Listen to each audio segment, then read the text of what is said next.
give me a rundown on how you guys came up with that name. Okay. So the name was actually, that was all Cameron's idea. See, he used to be in this black, like depressive black metal band in Columbus called Navium. And they were pretty cool. They were pretty weird too. Steve was actually in that band too.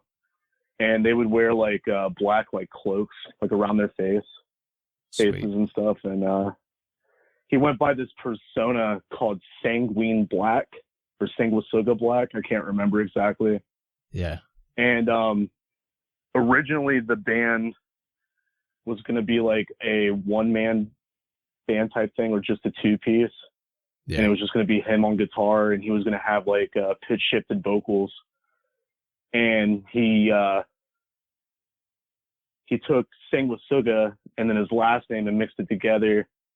And he found out like it has like a bunch of different meanings in his head. Like Sanguisuga is Latin for bloodsucker.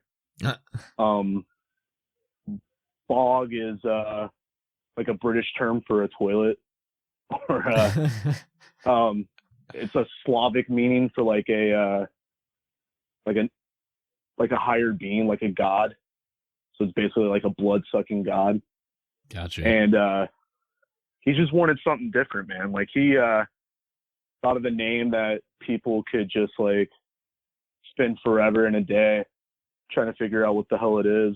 And then same with the logo, man. Like how it's like non-symmetrical, kind of looks like a fucking like just a bunch of turds swimming in the bowl a little bit. Yeah. But it's really Rorschach as hell. But yeah, that's like his whole thing, his whole idea and everything behind it. Yeah, no, I was just talking to a band yesterday about that. That the image of your band is just as like important as your music. It doesn't matter if you're a black metal band where you like got to show up and wear makeup, that's the thing, or just like a death metal band that just has that social media, they don't just say, hey, here's a song, check it out.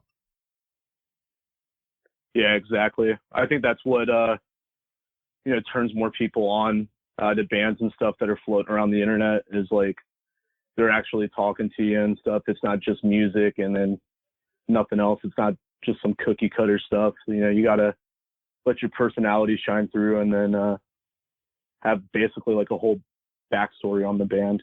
Yeah. So we like to talk about drugs and being stupid and monsters and dumb shit. So hey, it works though. So yeah. How did the band form? Like, I know you've only dropped one album so far. Were you guys in like local bands together, or? Yeah. So in like Ohio, I'm in another band, another death metal band from Cleveland, actually. It's like 2.5 hours from me, called Limb Splitter. And, Gotcha. We played a lot of shows in Columbus. I know Cameron from him popping up at shows, and it's like, dude, that's the dude that likes to get fucked up and has a head tattoo. I love that dude. So, I got to know him through that. And, he was jamming with Cody. They go way back, and they were jamming just as a two-piece, wanting to put out an EP. And he was sending me some stuff that they were working on. I think he sent me on Ingest first. No vocals, just guitar and drums. I was like, damn, dude, this sounds sick. And he's telling me that he wants me to put him on a bunch of shows. So I had a bunch of shows lined up, and I was planning on it. And then called me up, asked me if I'd be down. I was, and about a week later, we just pretty much recorded the demo, like just off the top of our heads, kind of. So, Word. Yeah, it's been cool so far. I haven't known them for a while, but we've been on the road a lot of days, and we grew real close. We fart in a lot of hotel rooms and shit. So. Yeah, the actual question off of that was like, that EP, was it an easy process? Like, didn't you guys self-record it? Yeah. See, Cody, our drummer, records out of his basement, and he's done a lot of mixes and stuff for bands too. He worked for, he just did like the most recent Rotted recording also. It sounds really tough. And, but yeah, it was all recorded there, vocals, everything. And, it was cool. It was all weird. Like us, like we didn't really have time to practice or anything beforehand as a full band. Like our actual first time ever getting together as a full band was recording the demo. Gotcha. You know, because we all we were all so busy with stuff. My girlfriend was actually like in the hospital at the time for pneumonia, and she suffered a stroke too. Wow. So we were there for like, yeah, it's crazy. She's pulled through and made a full recovery at school. But really, we were there for like 3 weeks, and I didn't really have any time to waste. I was like, let's just do this. Yeah, fuck it. And yeah, and that's when we all just got together and hit record, man. And I'd say we poured our hearts and blood, sweat, and tears in that fucking EP. Yeah, proud of it. So how did you gain inspiration so quick for those lyrics? Was it like on the spot, or? Yeah, I mean, it wasn't. That's the thing. Like, they weren't really thought out, like all that much. To be honest, like pissing out the waste from my filthy fucking nozzle. I think we were just like fucked up. And the song "Turkish Blood Orgy," that's actually about a movie. It's this movie that was filmed in Istanbul called Baskin, and it's about these 4 cops that go on this like trippy like path to hell, and they have like cannibalism and like blood orgies and stuff like that in the movie. So that's what we based that song about.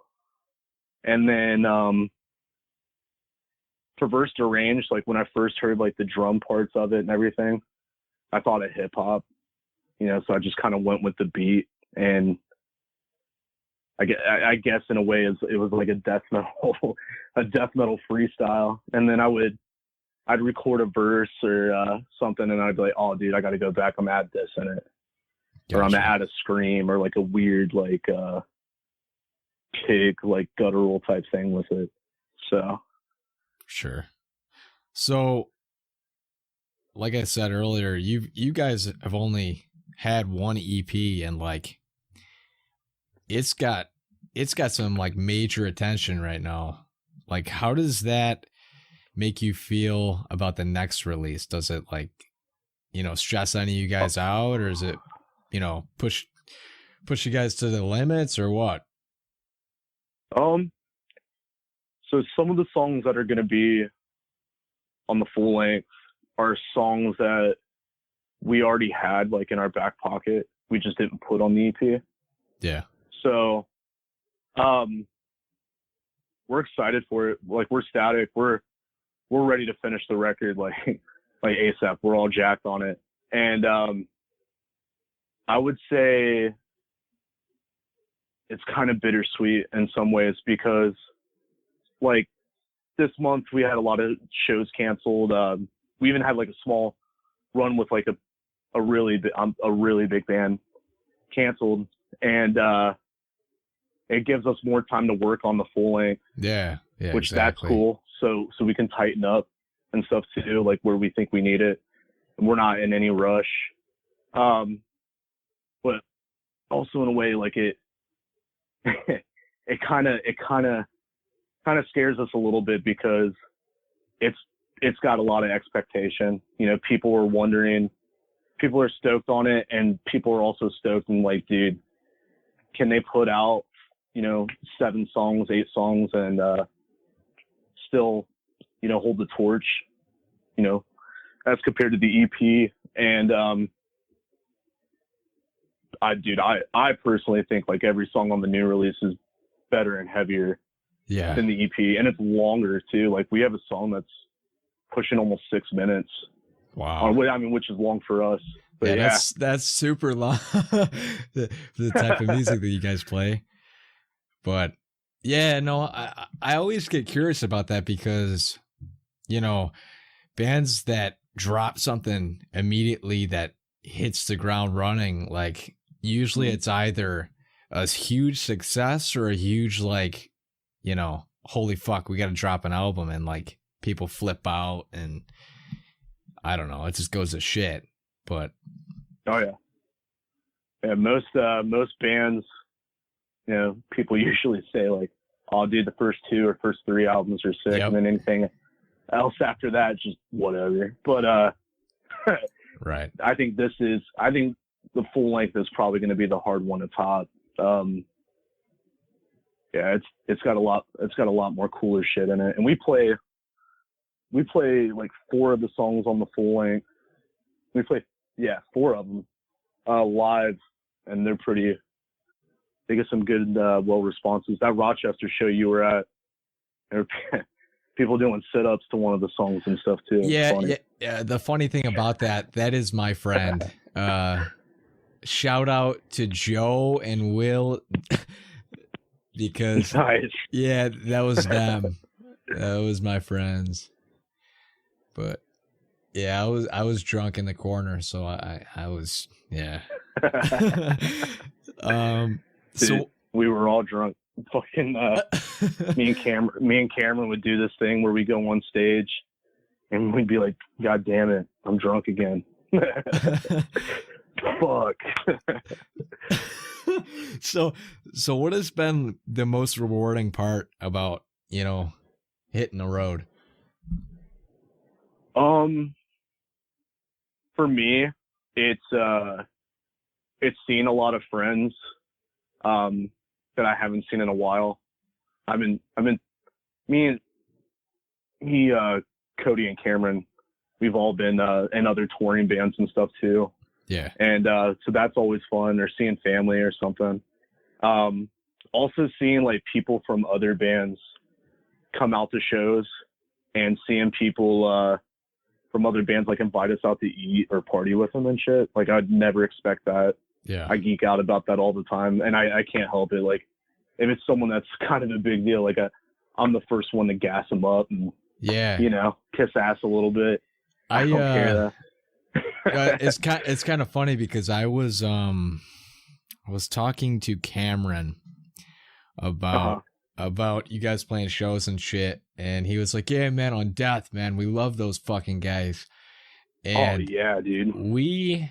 My band fucking played a show with them. It was their first show ever, and it was like a Monday. It was a Monday at like 1:00 in the fucking morning, and yeah, they killed it, dude. Like, even though there was only like 20 of us, like, they gave it. They're going somewhere, dude. Oh yeah, for sure. I love those guys, every single one of them, and it's cool because like me and Alex, the singer, kind of look alike, and we had this plan of like switching places and taking lineup photos. Even the drummer on the last tour. I think your drummers look identical too. So. Oh yeah, dude. Yeah, they both have the mustache and shit. That's cool, man. We might actually get him, Nick, to do the artwork for the full length. Yeah, so, yeah, because we love all the Undeath artwork. That shit rules. Dude, I don't understand how that guy does it. I mean, I texted him myself, but he just seemed busy, and I was like, "Fuck, man." Plus, I don't want to have like the same artwork being in the same town. It'd be just weird. Oh yeah. So. Oh yeah, for sure. That you already answered that question. So yeah, we played a couple shows with them where we were both playing as 3 pieces. So that was kind of weird, you know, because we kind of sort of have like a similar sound. So yeah, for some people who never heard of us, it was probably like seeing the same band twice. Right. I don't know. Like, I feel like they're a little bit more fast and aggressive, and you guys are just like slow and just super fucking like heavy. Like, it just makes people go fucking nuts. Oh yeah. Yeah, that's the best part about it, honestly, dude, is even playing our hometown where, most of the time you go to a show, it's just people crossing their arms or headbanging Yeah. is what you'll get. But I mean, dude, I've had sound guys from every venue around town come up to me and be like, dude, you guys are assholes. Like, you guys, I'm going to talk to the owner. I don't know if you guys could play here anymore, just because people go ape shit and monitors are being kicked over, Yeah. The last time we played Columbus, there was people like taking pictures and videos of like all their legs all scratched up. Cameron's dad came out from the pit. He had blood on his shirt and stuff. It was mean, dude. So what has been like the craziest thing that, you've seen on the road so far, and maybe like during a set? During a set? Yeah. Damn. I don't know. I don't know if somebody could tours, beat the leapfrog in Rochester. Yeah. That was a good one. The sit-ups and the french fries and all that shit.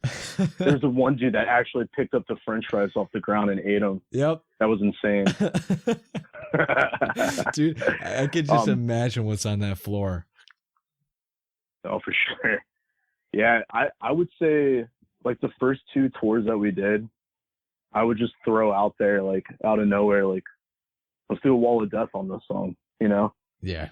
And both times I did it, it was cool to see the crowd actually participate. It happened in St. Vitus when we played there back in November.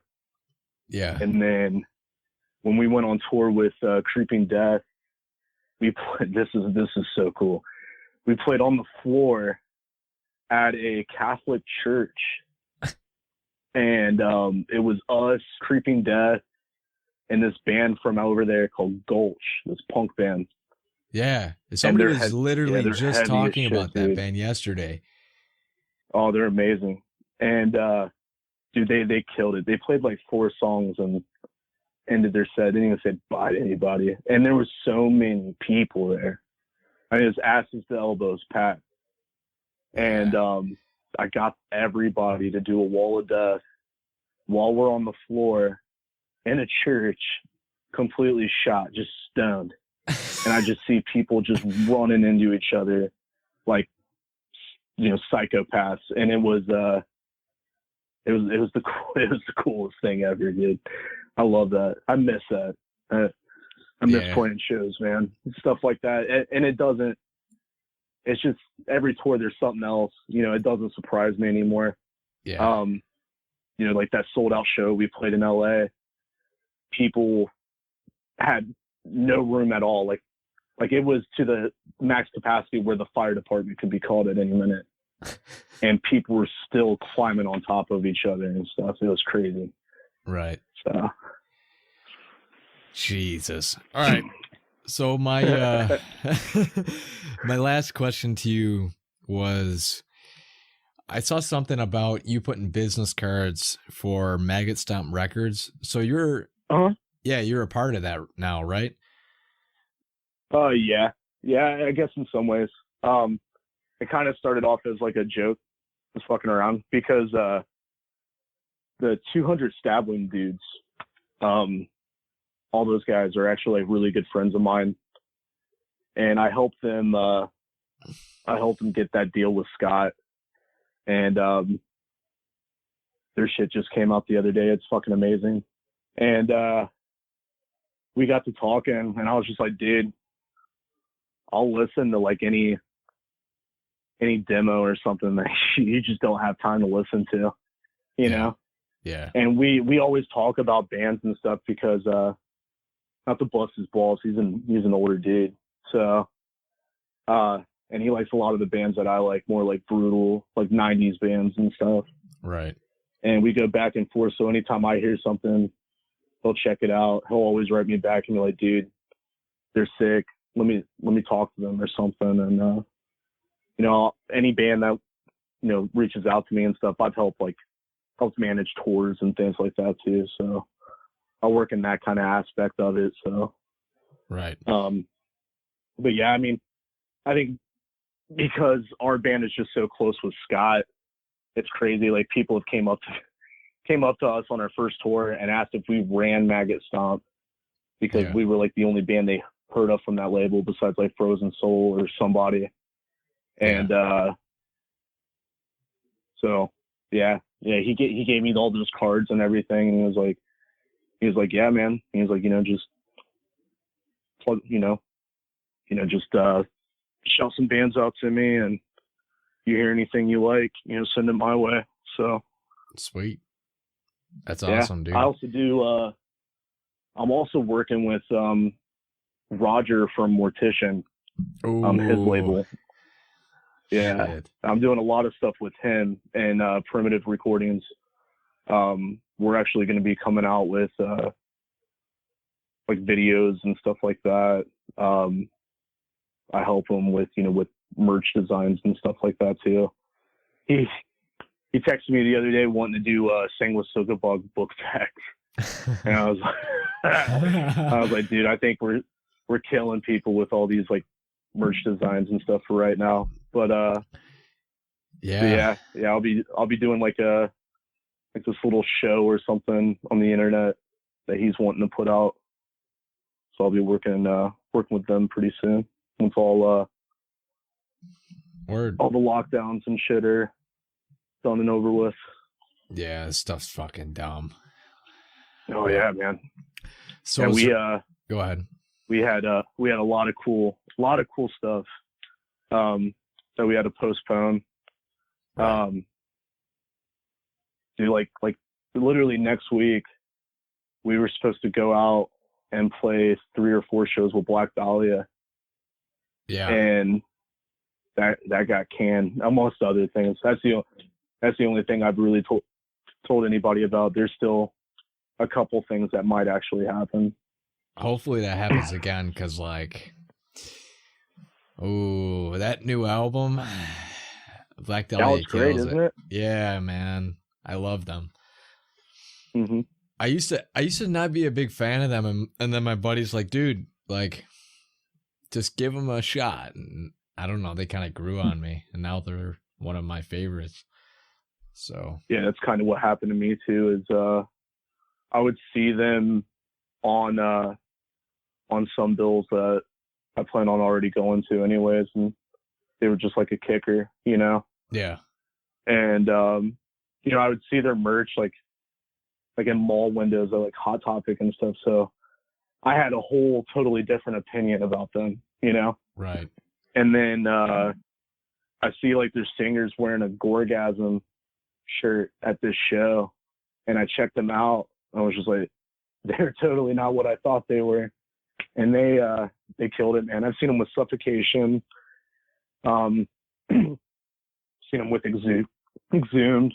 I haven't seen Exhumed. A couple different bands.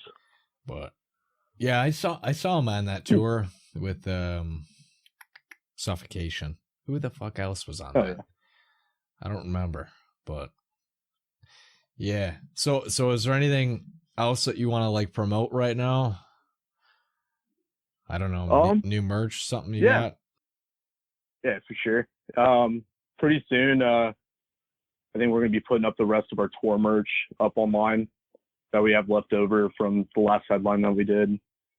We'll also be like restocking flags from Primitive Recording. Roger's going to be, they should be coming to my door any day. New record's going to be out soon. We already started recording guitars and stuff last week. Word. The details I have on that is just 7 songs. Some of those songs were played live. You can find videos of and stuff like that. It's heavier, more chunkier too. Hell yeah. Cool artwork, really different kind of artwork Same artist? than what you would normally see. What's that? Same artist? No. Oh, different. No, but it is a guy that's done some work and stuff with us before. Gotcha. And my other band, Limb Splitter, we got a full length that's already recorded that's going to be out through Match Brutality Records. This summer is what we're shooting for. Sweet. And then hopefully touring and a lot of shit, man. We got the way everything's mapped out now, honest to God, is July to December. We're pretty much touring unless something happens. Are you coming to Rochester again? I would say so, man. I think we're gonna hit up one of them. One of them's like 40 days straight. Holy and we're gonna be ping pong everywhere. It's it's with a bigger band too. Like these next tours that you're gonna see us on, we're pretty much riding bitch. Probably not gonna be doing another headline until another album's out or something. Holy shit. 40 days? Yeah. Yeah, one of them's 40 days and the one after that is 31 days. Jesus fuck. You're gonna be touring like a quarter of the year, almost half. You know? Yeah. Holy. Yeah, with I think with shows and everything, how I counted it, it was gonna be spending about 7 months total on the road until all of this happened. It was cool, man. It was literally like being shot out of a cannon. We toured in November, and we did a tour in January, and then at the end of February we toured again, and then we pretty much had all of this month booked. Like our first show after the tour was over. There was Pathology and Pyrexia that got canceled, and then we were gonna play with Dying Fetus. Oh. And in Cleveland, and we were so stoked, dude. And that show like was already selling out. Like they already had 400 pre-sales and stuff, and we're geeked, you know. And then boom.